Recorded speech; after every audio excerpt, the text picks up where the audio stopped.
হেই কৃষ্ণ গুৰু নাম তোমাৰ জাপো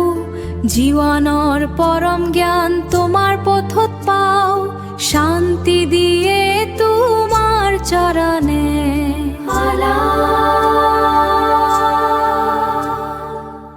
hello' everyone নমস্কাৰ মই কাকলি মোৰ অন্য এটি নতুন ভিডিঅ'লৈ আপোনালোক সকলোকে স্বাগতম জনাইছোঁ আশা কৰোঁ সকলোৱে ভালে আছে কুশলে আছে আজি মই আপোনালোকক লৈ আহিছোঁ অসমৰ এখন অতি পবিত্ৰ আৰু শান্তিপূৰ্ণ ঠাইলৈ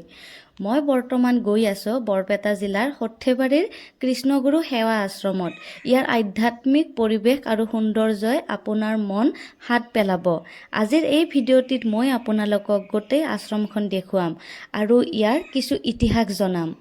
বলক তেনেহ'লে আৰু পলম নকৰি ভিডিঅ'টি আৰম্ভ কৰোঁ আৰু এয়া হৈছে সৰ্থেবাৰীৰ গাঁৱৰ পৰিৱেশ আমি গাঁৱৰ ভিতৰৰ ৰাস্তাৰে আহিছোঁ সেইবাবে ইমান সুন্দৰ পৰিৱেশ আমি দেখা পাইছোঁ আপোনালোকৰ এই গাঁৱৰ পৰিৱেশখিনি কেনেকুৱা লাগিছে কমেণ্ট কৰি জনাব আৰু ইয়াতে সৰ্থেবাৰীৰ বহুত ডাঙৰ সভা হয় আৰু এইখনে হৈছে কৃষ্ণগুৰু আশ্ৰমলৈ যোৱা ৰাস্তাৰ গেট আৰু আমি এতিয়া এই ৰাস্তাটোৰে যাব লাগিব বেছি দূৰ নহয় আৰু অলপ গ'লে আমি পাই যাম আৰু এয়া আমি ফাইনেলি আহি পালোঁ আৰু ইয়াতে আমি গাড়ী পাৰ্কিং কৰিলোঁ আৰু এতিয়া আমি ভিতৰলৈ যাম ভিতৰত যোৱাৰ আগতে প্ৰথমতে ইয়াতে হাত ভৰি ধুই পেলাইহে জোতা চেণ্ডেল খুলি আমি ভিতৰত প্ৰৱেশ কৰিব পাৰিম নহ'লে ভিতৰত সোমাব নিদিয়ে আশ্ৰমৰ ভিতৰত প্ৰৱেশ কৰি আপুনি এক অজান শান্তি অনুভৱ কৰিব চাওকচোন কিমান শৃংখলাবদ্ধ আৰু পৰিষ্কাৰ কৰি ৰাখিছে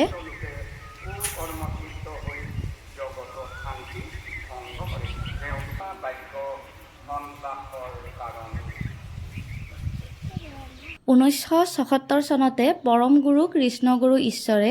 এই সেৱা আশ্ৰম প্ৰতিষ্ঠা কৰিছিল তেখেতে আছিল মহাপুৰুষ মাধৱদেৱৰ নৱম বংশধৰ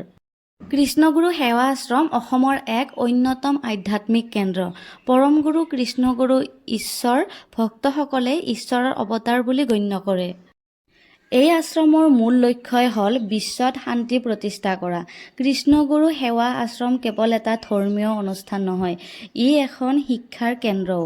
ইয়াত কৃষ্ণগুৰু আধ্যাত্মিক বিশ্ববিদ্যালয় লগতে কেইবাখনো শিক্ষা অনুষ্ঠান আছে আৰু বহুতো দূৰ দূৰণিৰ পৰা এই আশ্ৰমখনলৈ মানুহ আহে আৰু ইয়াতে এনেকৈ প্ৰসাদ বিতৰণ কৰি আছিলে সেয়েহে আমিও এনেকৈ লৈ ল'লোঁ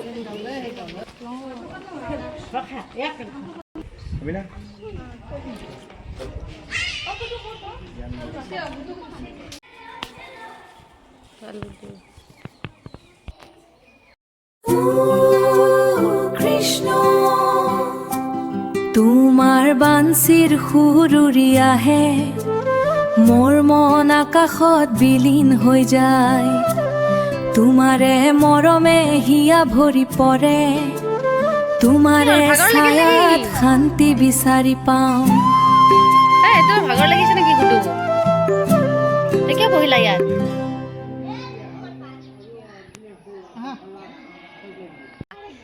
হেল্ল' গুডু ভৰিটো সৰু নহয় ডাঙৰ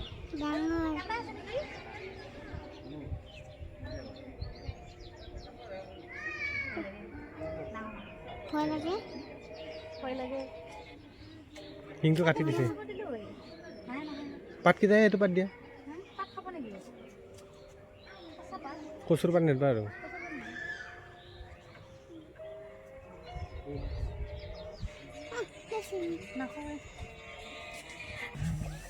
আপোনালোকে যদি কেতিয়াবা সৰ্থেবাৰীলৈ আহে তেন্তে এই পবিত্ৰ ঠাইখন দৰ্শন কৰিবলৈ নাপাহৰিব আৰু আগতে ইয়াতে চাকি ধূপ জ্বলাব দিয়া নাছিলে কিন্তু এতিয়া ইয়াত চাকি ধূপ সকলো জ্বলাব দিয়ে আৰু এই ঠাইখিনি এনেকৈ বনাই দিছে ইয়াতে মানুহে চাকি ধূপ জ্বলাই দিয়ে ময়ো ধূপ আনিছিলোঁ সেয়েহে ধূপ জ্বলাই দিলোঁ